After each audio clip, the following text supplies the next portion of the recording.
Welcome to Bet Doctor. My name's Samantha Jane Todd. I'm your host, and I'm here with Scoot and DK, and we're about to dissect our way through the Spring Carnival so far and talk a little bit about the Sandown Classic.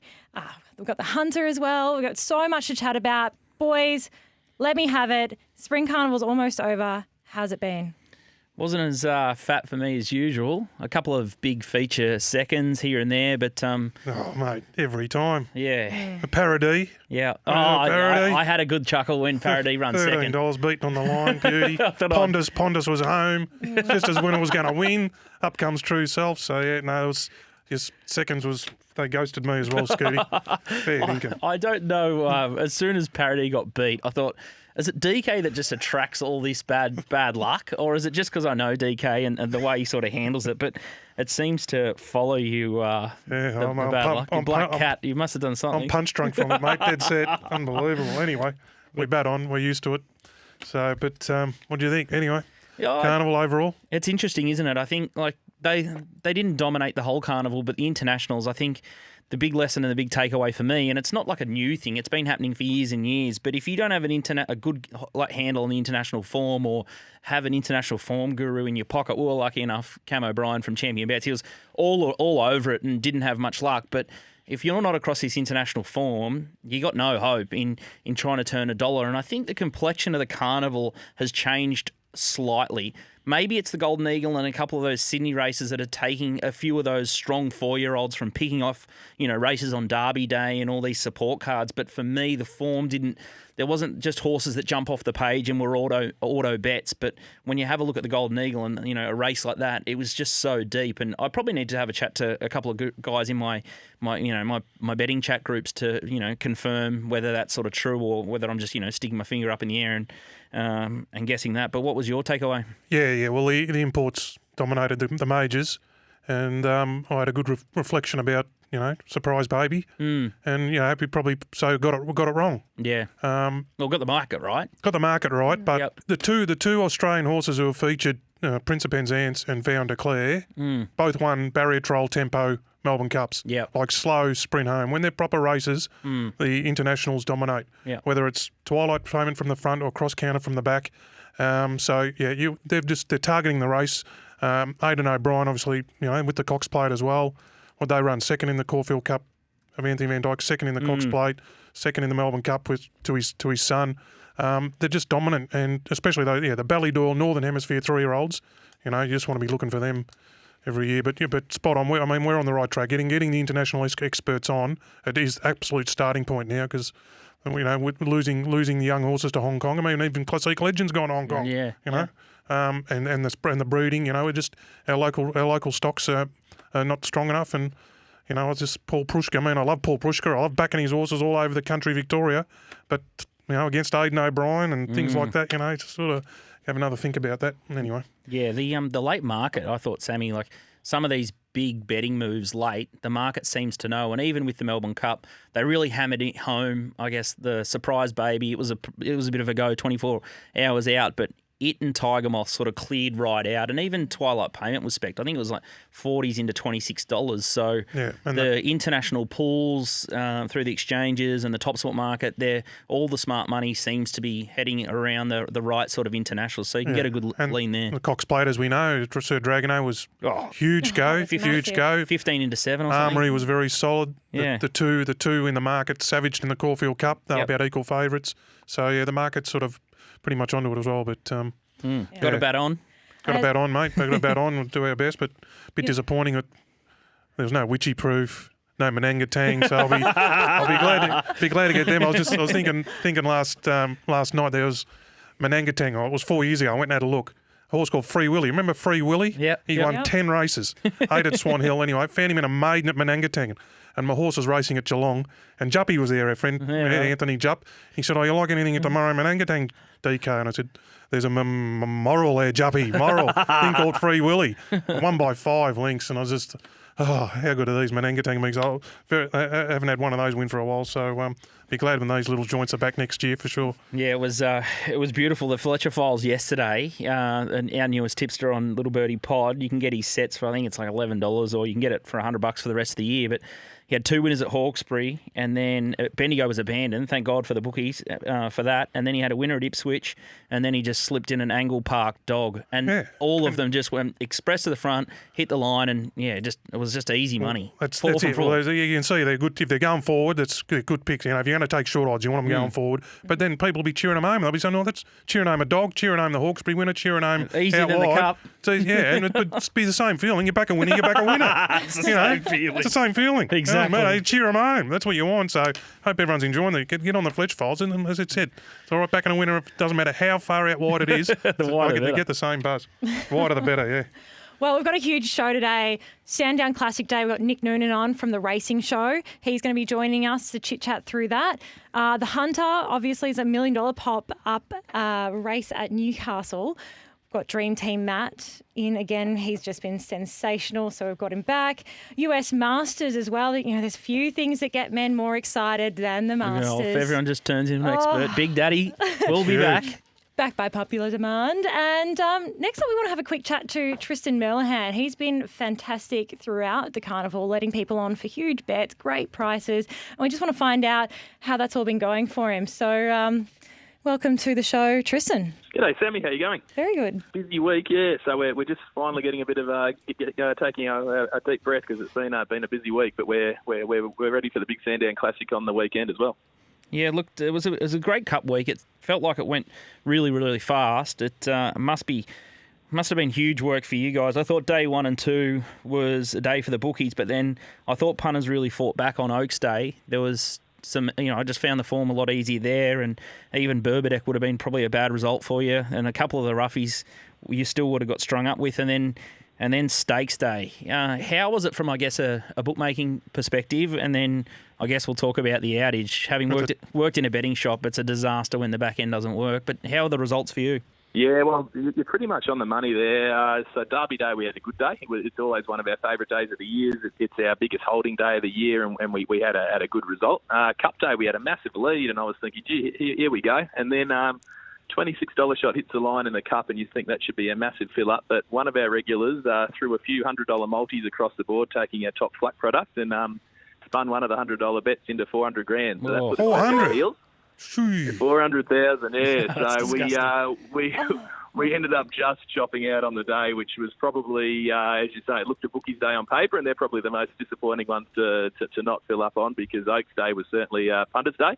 We were in a massive hole there, but luckily we were in a massive hole, and we thought there's only one way to get out, and that was to put the favourite in the Oaks for double and what we normally would, and luckily we got a result there, so we chopped out. So I probably feel we handled that day pretty well. Balls of steel. I love that. Bookmaking, that's bookmaking. Yeah, having a real crack. Yeah, that's proper bookmaking, that. Taking on the favourite in the big races. Yeah, and then Emirates Day, we just ducked for cover and just hoped for the best. I still don't even know if we won or lost after that day. That was an absolute disaster to get through. But it was, as you say, it's not much fun handling those days when it's just going out everywhere. And I was proud of our system. We launched a new app, launched a new website, and it held up really strong. But unfortunately, when the tab powers a lot of the exotics, and obviously we offer best of the best and those sort of things, it just creates problems, your resulting services. So we got through as well as we possibly could. I was proud of the crew. It was a really tough day in the office. Sunday was a tough day too, fielding a lot of inquiries. I think we handled everything. Customers are really supportive. I think everyone understood it. We've got a really good group of customers that understand that we're doing our best for the group. We're letting people on, and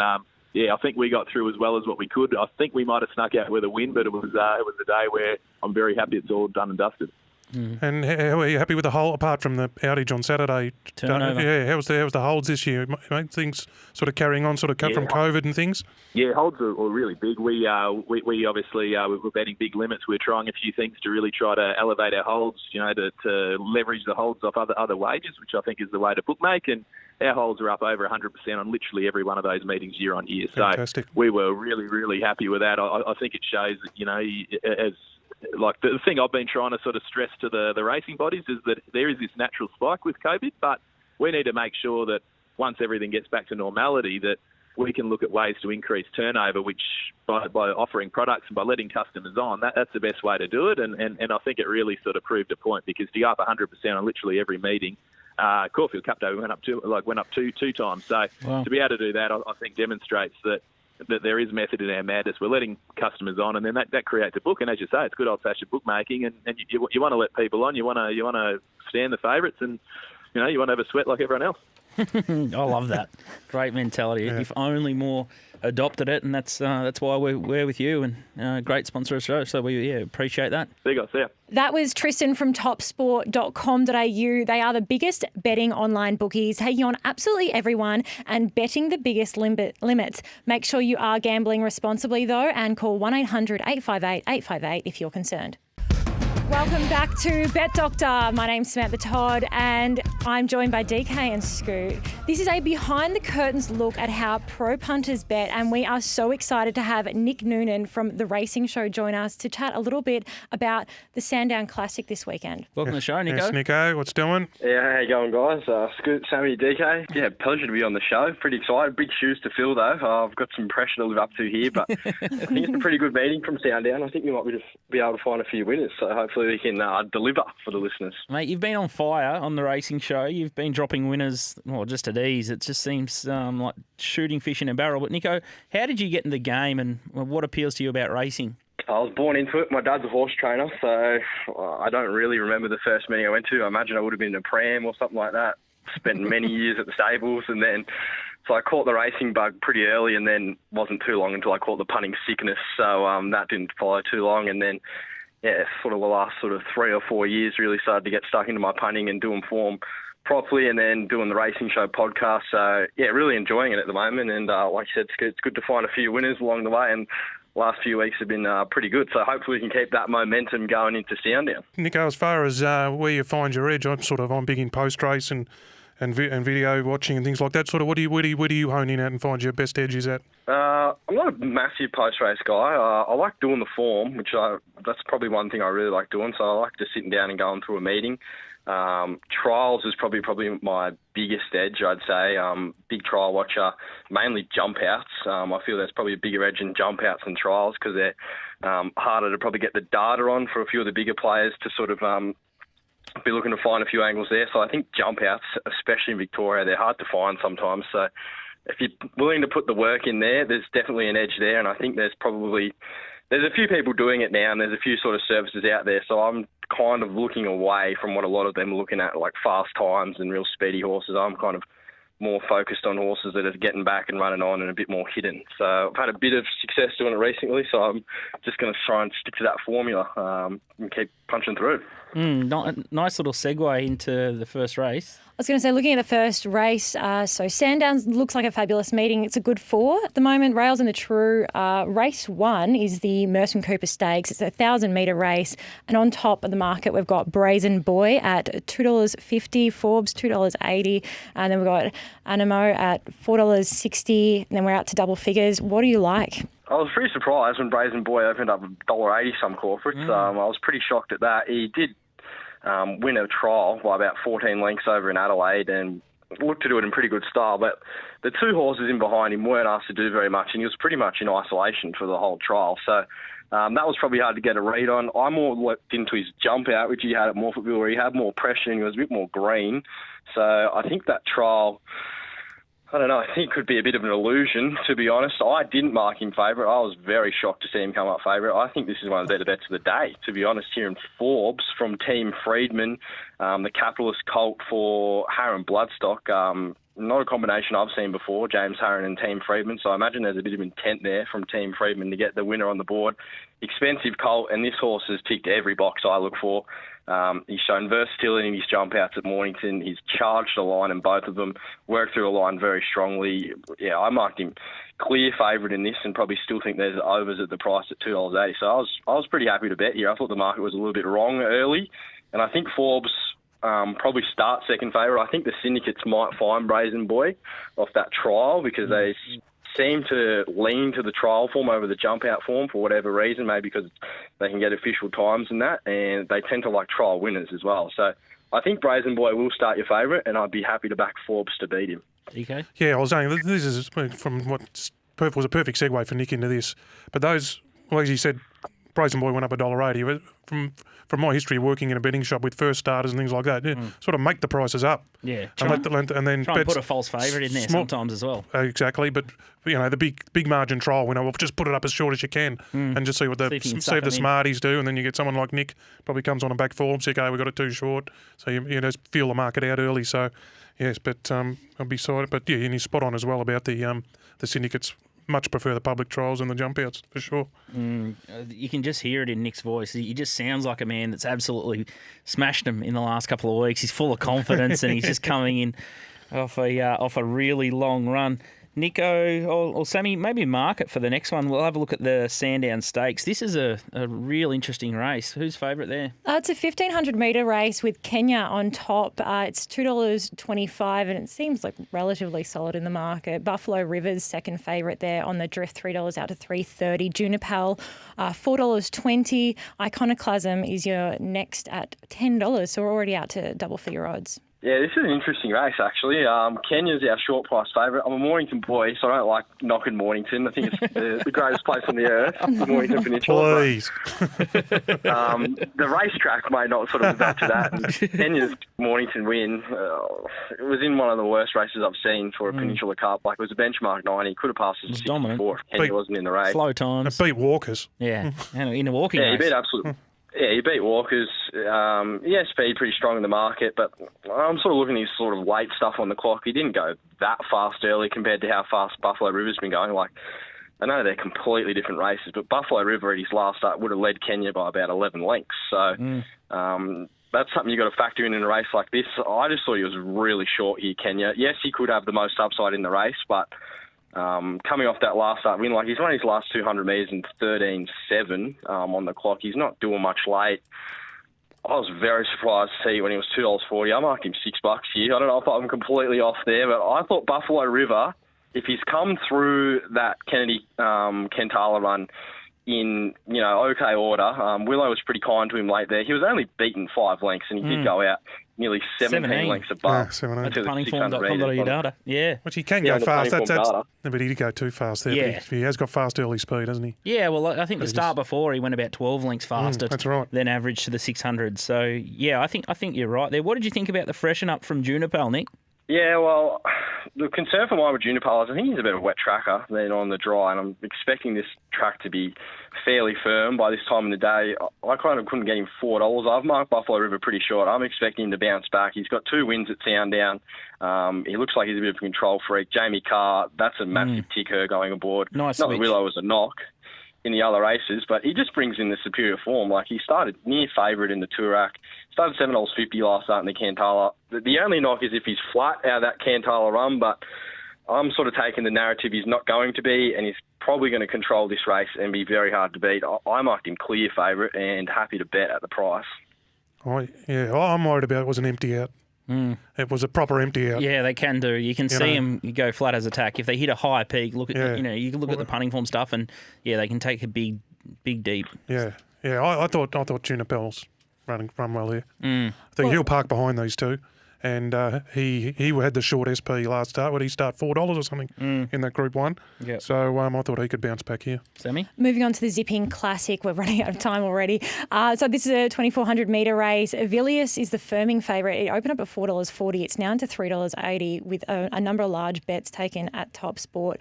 Sound is the second favourite. It's on the drift off the back of that. $3.90 out to $4.40. Future Score in there at $5.50. Lord Belvedere, $6. Birmingham Rocks, $6.50. Princess Jenny at $8.50. And then we're out to Attorney at $15. Where are we betting here, Nick? Just quickly, Nick, before you chime in, this looks like the worst renewal in living memory of the Zipping Classic. Prize money's only $250,000. It's $150K for first prize. This race needs a bit of a lifeline or something to sort of help it out. The Jericho, same money for first. You can get better money for the placings down at Warrnambool in a couple of weeks' time.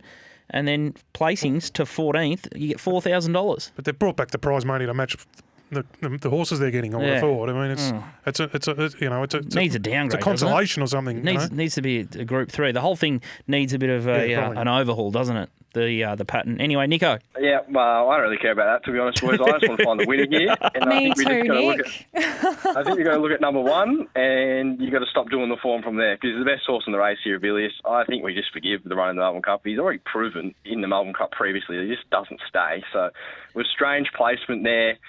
I think the Melbourne Cup in the last 13 years has provided something like the last 10 winners of this race, in the last 9 years, the last 5 winners. So, it is always the lead up, and it's not like they run well either. Like Southern France won this race last year, ran 19th in the Cup. Who Shot the Barman ran 11th and won this race. So I'm just going to forgive his Melbourne Cup run. If he hadn't had that Melbourne Cup run, he would be very short in this race of his run in the Caulfield Cup. He was super unlucky in that race. Crossed the line with Prince of Arran, who probably should have won the Melbourne Cup. He's right on the heels of him, not too far off the Chosen One, who ran a massive race in the Cup. His runs prior were very good behind Colding, Fierce Impact, who ran the Cox Plate when the blinkers went on. I think Ollie just slots him in midfield from 5. And at the end of the day, this horse is an A-grader at his best, and I think he's racing a bunch of maybe C-graders here. So I'm envisioning he just gets the gun run here, and if he doesn't win this race, he's probably never going to win another one. Yeah. No opinion here. No real opinion, but future scores the best of the ones out of the Hotham. I thought he'd beat the rest of them home that came through that form line. Thanks so much, Nick. You've been fantastic. If you're doing the form for Saturday, make sure you get yourself a puntingform.com subscription. Puntingform.com.au. They are Australia's best online form guide and database. Scooty, I know that you use them all the time. Can't bet or breathe without it. Love it. Stick with us, guys. Next up, we're covering off Newcastle with Matt Taylor. I need a dollar, that's what I need. Welcome back to Bet Doctor. You'll be listening to SJT, DK and Scoot. The unofficial punting anthem, that. I need a dollar. That's it. That's how we get it on the punt. It even got me. I started singing today. We're borrowing racing rant guru Matt Taylor to talk with us a little bit about Newcastle. Welcome. Yeah, it's nice to be here. Thanks, guys. Matty, the weather's fine up in Sydney for a change. Good 4. I think the rail's out 2.5. It's going to be great racing up at Newcastle. Mate, The first race is the Spring Stakes. And interestingly, I've talked a little bit about prize money, so I might as well continue. A lot of this form, it's dropping back from the $1 million Bondi, now racing for $160,000 in the Spring Stakes, and it looks a complete raffle. Yeah, it does. Yeah. Well, as we talked about last time, the Bondi, the market there was inflated extremely, so we just have to ignore that. Look, it's a bit of a raffle. You've got the Real Peace number 1. It's coming back from the Peltzer sort of $1 million form line. It is good form. Peltzer's a good horse, but there was a massive margin to horses 2 and 3 in that. So that's sort of one thing I like to get away from. Good performances up front, and they sort of drag the other horses up to it. So Real Peace, I'm going to be against. I like a horse in this race. Perfect Radiance. It's a lightly raced, progressive sort of horse. A nice performance first up at Newcastle, actually. And then last start, got stuck on the fence at Randwick in the race won by Regal Stage. Didn't have a look at them at all. So from barrier 6 is a perfect draw at Newcastle. All the times and sectionals sort of match up okay. So number 9, Perfect Radiance is on top for me, and there's a good value horse, number 6, the Eleonora. It's about $13. It's a big price. Yeah, $13. Tommy Berry $13. So it came out of the commanding race. Only a benchmark 68, but 2 starts prior were at Newcastle, and it always showed good ability. Just on ratings and sectionals alone, it actually comes up on top figures-wise, the 6, and it's $13. So, yeah, look, I definitely think the 9 Perfect Radiance is the one to beat. But the Eleonora is $13. I think that's big overs. DK? It's probably my favourite platform, what Matt's talking about with Perfect Radiance, as in how the horse is presenting into the race. Yep. So it's had a prep under its belt. resumes with a terrific run, and this is a bonus at the track. Then it's off the excuse second up, and then it's third up. It's it's just like ready to peak. Third up, second prep. So we know it's back well because it's had that great run first up. Excuses last start, we love that. So it's got energy to expel today. So it's probably my favourite platform. What I look for. And I think with the roughie there, I like the fact that it's a reduced choice getting back onto drier ground and dropping back from 1800 to. This distance, the 1600 metres, I think, it'll be super fit. So I think, you've sort of unpicked the puzzle there. That was a real tricky one. I keep picking the absolute worst races for you, but we're lucky we're good mates. What about this is feature racing in New South Wales. It's tough going. What's up next? The Hunter, which is a 1,300 metre race. It's the $1 million race. 3-year-olds and up. Trumble's the favourite here. He's $4.80. Rainier's actually been the best backed. It's $6.50 into $5, but a couple of cheeky punters got the $12 pre-final field. And there was also a little bit of specking for number 9, which is Redouble at about $26, and it's now settled at $20. Just a little Scooty Pearl here. The reason there's $1 million race on the card is so they can charge higher race fields. So that's what they're really playing at, and that's how they justify the increase in fees. New South Wales is the most expensive state to bet in. But Matt, find us the winner. Yes. Okay. Fair enough. Look, one of the horses you mentioned there was a good roughie selection. So my second pick would be Redouble. So it was desperately unlucky in the It's Me race. It's Me, we all know, is a very promising horse. It won it was the Highway, wasn't it? The Highway Grand Final. It won that. So very unlucky. And the key part for that run for me was that it was the first start for trainer Mitchell Beer.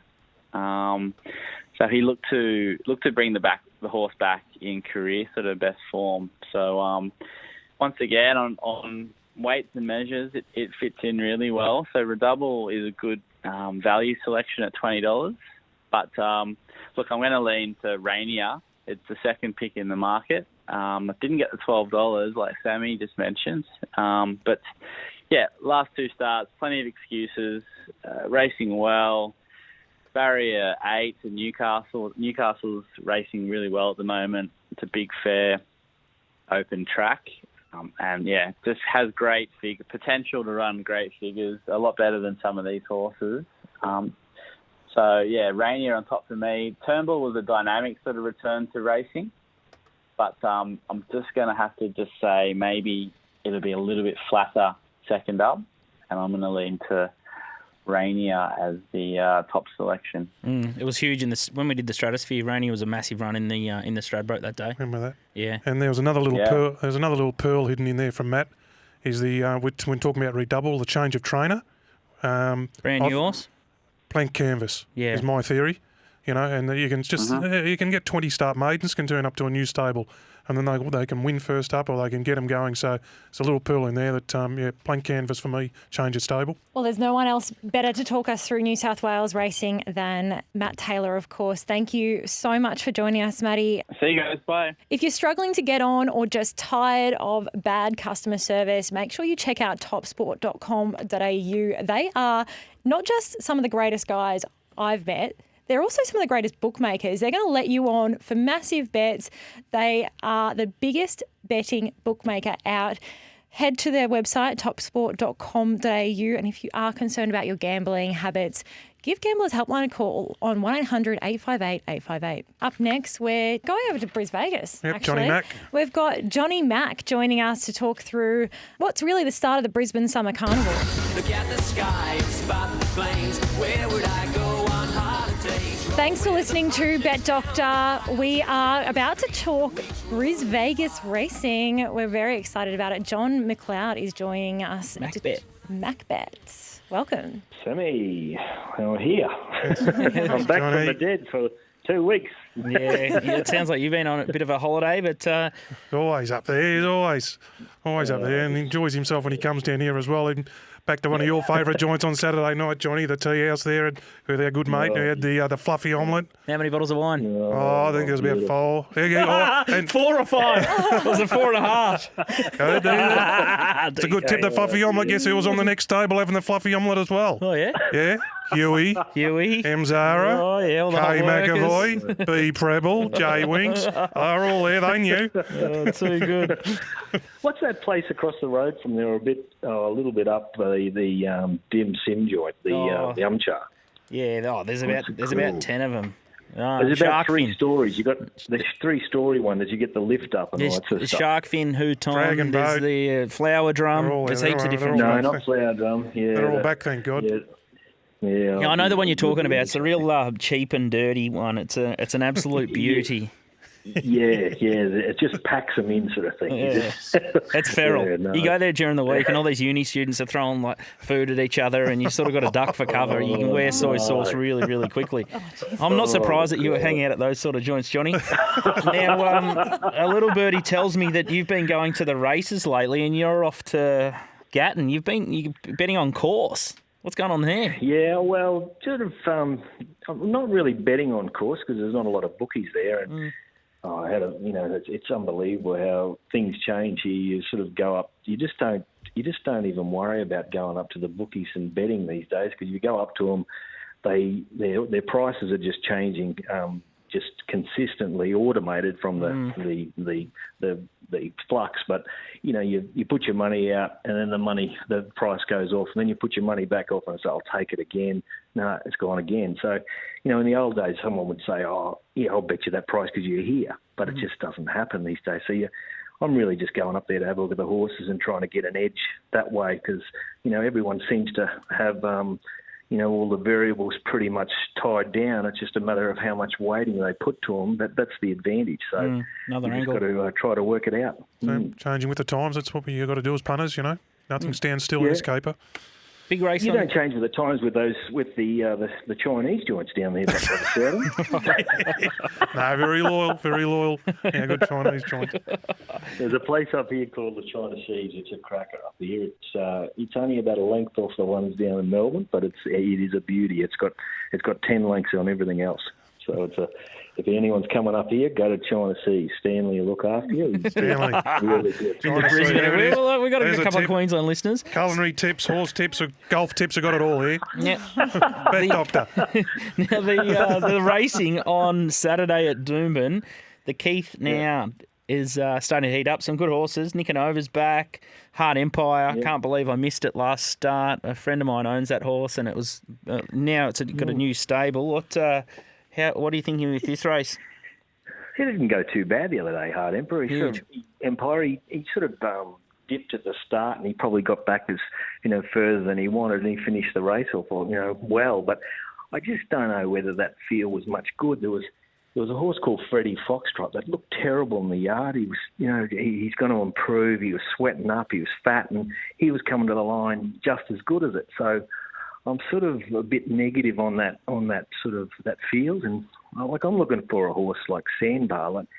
Like it runs second to that. What's it called? The Roth. The thing of Cummings has got it. I think it might have been raced in the big race down there, and it went good. Runs second. Sits on the speed. Van Dyke's got it now. I think it'll go good. This horse. Even there's another horse in the race called Catesby that it beat, and Catesby's going okay up here of late, and it meets at about 2.5 kilos better, and it beat it by about a length and a half. So everything just pushes you into this thing of Van Dyke's. Sandbar, there you go. Write that down, punters. Yeah, $10 bet. We might have to have you on for a double segment and talk less about food next time, Johnny, but we're already getting the wind up here. If you want to head to get more of Johnny's stuff, it's MacBet Racing. And, he's up to date with all the form, and he's even on track, so you'll get all the browse. And follow their Facebook page. If you've got any questions on Queensland racing, Saturday morning video. It's it's a pisser. very helpful if you want to have a bet there. Thanks, Johnny. Yeah, all right, no worries, guys. Cheers. Now it's time to talk golf. Welcome, Adam Fraser. Okay, Sammy, how are you? Good to have you back, Big Daddy. It's US Yeah, we're Masters. back to the Masters. Yeah, it's an odd time of year. November for the Masters. It's usually around Easter time. It's a massive tournament. You must be pretty pumped up. Yeah, it's we're going to have Masters in the fall in America, so it'll be pretty interesting. I've had a look at the weather. They're expecting a little bit of rain day 1. They're expecting rain day 4. Should be about 27 degrees each day. It should be pretty good though. The course might play a little bit wet, but it should be fine, I think. I'm pretty excited for it. How about you guys? Yeah, really pumped up. And there's a story that sort of caught my eye during the week, and it was about Bryson DeChambeau. So I've heard some mail that he's absolutely crushing it around, cutting corners, around some of the holes, and he's a really interesting character, and we talk about him a lot on the show, but it's his putting style that Adam Scott's not impressed with. What's your take on Bryson when he anchors the putter to his arm? Yeah, well, Scotty, we're talking about this earlier. Scotty got pulled up. They changed the rule years ago for guys anchoring it into their chest and using that as an anchor point. Bryson uses his left arm as kind of like an anchor point. He really forces it against his left arm and pins it there. My personal opinion is that the putter should be the shortest club in the bag, and then it kind of eliminates all this anchoring and guys using their left arm as an anchor point and so forth. So if they made the putter the shortest club in the bag, that would mean that it's shorter than your sandwich, and then that would kind of stop all this drama around anchoring. And looking at the market, Sammy, Bryson's favourite. Yeah, so we've had a few that have been backed by Top Sport, so backed at Top Sport rather. Dusty, who's best backed, $9.25. He's now, of course, firmed a little bit. Bryson, also well supported, $10 into the $8.25. And some people have even spec'd Adam Hadwin at $100 each way. Who are you thinking? Oh, Daddy? they can have Adam Hadwin. I can't see my top 10, and we spoke about this the other day, Scoop. My top 10 in order, in my market order, I would have DJ on top. I would have Webb Simpson, believe it or not, second. Webb Simpson has been in scintillating form. He's got one of the best stroke averages this year, last year. He's just a super consistent player. He's won a US Open. He's due to win another major the way he's playing. I've got John Ram third, Justin Thomas fourth, Patrick Reed fifth, Patrick Cantlay sixth, Rory seventh, Bryson eighth, Colin Morikawa ninth, and Tyrrell Hatton 10th. That's my top 10 in ranking order. So I believe that the winner will probably come from that. I've left Brooks out. The only reason I've left Brooks out is because he had a patella knee injury. He says that he's fully fit now. We'll wait and see. But even though he has been completing tournaments that he's played in, I just don't think we can get an accurate form guide. And the ones he has played in, he hasn't really played that great. Adam Scott and Jason Day just missed my list. And same with Matsuyama. He also just missed the list as well. DK? So, of the Aussies there, who's the, so Day and Scott, they're sort of best of the Aussies. I thought Cam Smith's in sort of pretty good form, Big Daddy. Yeah, he's playing pretty good. I think Adam Scott's he's not in great form. He's just been a little bit out. Jason Day looks like he could be coming back into form. Jason Day has got a very, very good record around Augusta. Look, I'd be steering clear of the Aussies this year. In previous years, when they were both playing really well, we saw them, they were both contending well in the Masters and stuff, but I'd just leave them out this year. I'm not really interested in the Aussies. Look, Jason Day loves Augusta, hits the ball really high, hits it a long way, he knows the course well. He could pop up, but I love to see guys so the list that I gave you, the top 10, they're guys that have all had a win in the last 12 months. So I love to see guys that have had a win on tour, on the PGA Tour, or big tournaments around the world in the last 12 months. And I love to see them playing well, consistently well over the last sort of 12, 18 months. And they're the guys that are sort of playing well. They often go on and, look, they don't always win the majors, but a lot of the times they do, if you've sort of matched that up. Yeah, I've seen Matsuyama go really, really well at Augusta. I echo your thoughts about Jason Day, and if you're looking for someone at cricket score odds and you do like to back the Aussies, I think Mark Leishman goes a lot better there than most people sort of give him credit for. I know he played out of his skin when Adam Scott won many, many years ago, and there's a podcast floating around there. I'll get the name and I'll tweet it out. But they go through hole by hole of how Leishman plays Augusta. It's fascinating listening. Top Rope Tedeschi, Top Rope Tedeschi put me onto that one. What about Big Daddy? You're famous for your match bets, and there's a couple of you want to target a couple of match bets with Dustin Johnson, don't you? Yeah, absolutely. And just touching also on what you said about Matsuyama, I mean, they're just outside my top 10. Matsuyama and Xander Schauffele are just outside my top 10. I think they came in 11th and 12th. But the thing is, they haven't won a major before, and they are consistent, but they haven't won in a while on tour. So that's the only reason they sort of slid down my list a little bit. But they're both in reasonable form, and they could contend. I think DJ is playing in the match bets. I think you want to be looking at maybe DJ and matching him up against some other players. I don't think he matched up against Brooks on the top sport list, but he did match up against Rory, didn't he, Sammy? Yep, I'm actually looking at him against Bryson at the moment. Let me grab Rory for you. I think Rory's... I think there's a match bet there, Dustin against Rory. Dustin's, I've got it here, $1.70, Rory's $2.15. Rory's he's playing okay, but Dustin is just next level stuff at the moment, and then he's playing awesome. He's only won the one major, which I can't believe. He seems to be there sort of year in, year out, but in the last 12 months, he's taken it to, I think, another level. He's playing really, really well, and I think he'll beat Rory around Augusta. I think that's a good tournament match bet. And what about your top 10s and your top 20s? Any value or specs, or are you just going to hone in around your top 10 in your market order and play those? Well, I think guys like Webb Simpson, who's really consistent, you're going to get overs because the market's missed Webb Simpson, in my opinion. So if you're taking him for top 20s, I think that's a nice little bet. You're going to get sort of over the odds there. I think Webb Simpson's going to be a good one there. $1.91. And just an out wide one for me, a previous winner. We know it's a horses for courses place. Bubba Watson, is he any factor in anywhere there, Adam?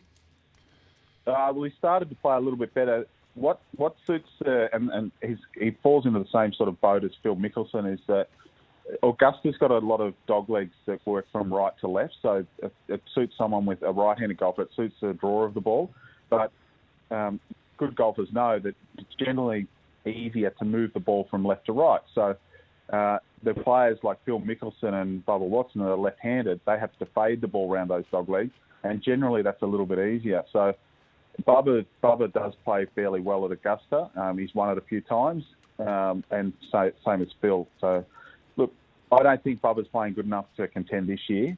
He's off my list. I've left him out. But he can pop up and play the course fairly well because he gets that big slinger that goes from like a big fade that can work around those dog legs for him as a left-hander. Yep. Good. Fantastic. And you did tell us off air that you still got the knife in Spieth, and he is a player that goes around Augusta well, but Big Daddy is going to oppose. Yeah, he matches up on top sport against Justin Rose. I think that's a fairly even match. I'd favour Justin Rose in that head-to-head because Justin Rose does have a very good record around Augusta, but so does Spieth. But Spieth, he's slowly coming back into a little bit of form, but he's nowhere near what he was. And he's still completely off, in my opinion, as a general whole over the last 18 months. So, but so is Rose. Rose isn't playing well either, so I'd probably steer out of that. I think Top Sport have matched it up really well. I'm noticing that with Top Sport's match bets is that they're matching Spieth up now against guys that are out of form. Where I think earlier they were doing it, but now they're definitely onto it. They're cotton on. Fantastic stuff. That was Adam Fraser. So, boys, what was your favourite part of the show? I thought Nick Noonan was super on debut. I love the story. Someone turning $100 into $400,000 just to spoil the party with Tristan. Hey, that's it. You think you've had a split? Oh, beautiful! And it's not probably in the main book, and then you find the exotics books. Yeah. Anyway, it's bookies. That's what classic. Happens. Yeah, and off air we didn't really get time, but Matt Taylor also likes Straub in about race 8 at Newcastle, so I think it's about $3.80. It races in the green Gwendamark World colours. So, yeah, Straub's the best bet up at Newcastle. You got anything out wide for us, DK? I haven't. No. I haven't got anything out wide. But I'll be having my my wife's delicious beef rendang. That's what I'm looking forward to this weekend. She's cooking one up, cooks it for 2 days. Very hard to beat. So looking forward to that. Very good. Mine would have to be the Fletcher file. I mean, I know we didn't cover off on it that much, but it's been exceptional stuff. 4 from 4. It's keeping me afloat. Doing good things for the Victorian economy, I'd say. That's it. Back on Saturday, the Fletcher Files at Little Birdie podcast. Get around it.